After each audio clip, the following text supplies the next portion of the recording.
Welcome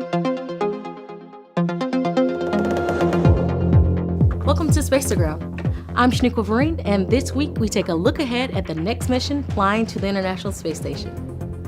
On Wednesday, January 25th, a pair of news conferences at NASA's Johnson Space Center in Houston highlighted the agency's SpaceX Crew 6 mission to the International Space Station in February. The mission is NASA's sixth crew rotation flight involving a U.S. commercial spacecraft carrying crew for a science expedition aboard the microgravity laboratory. The purpose of the space station, it's a national lab and it's for scientific research. So we have this incredible, unique, weightless environment where we can conduct amazing scientific research, and that's why we go to the ISS. We will be subject to a lot of scientific observation that is done before the flight, during the flight, and post-flight to see the impact of weightlessness on our bodies, on our body mass.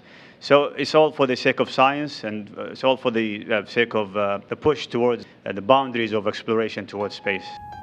The Crew 6 mission will carry NASA astronaut Steve Bowen and Warren Hoburg, as well as United Arab Emirates astronaut Sultan Al-Neyadi and Roscosmos cosmonaut Andrei Fedyayev.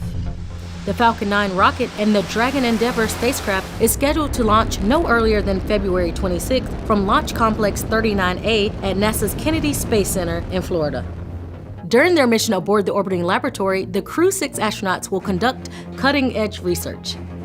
Studies of material flammability, tests of treatments for cardiac disease, and demonstration of a new tool that could monitor changes to the immune system during deep space exploration missions are just some of the more than 200 experiments that will occur during the mission. What we learn from the International Space Station will help us to explore Mars, especially for our transit habitat needed to get to and from the red planet.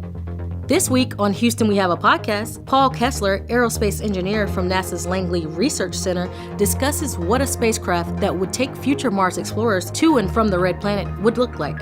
As always, you can catch the interview on Apple Podcasts, Google Podcasts, and SoundCloud. That's Space to Ground for this week. Thank you for watching.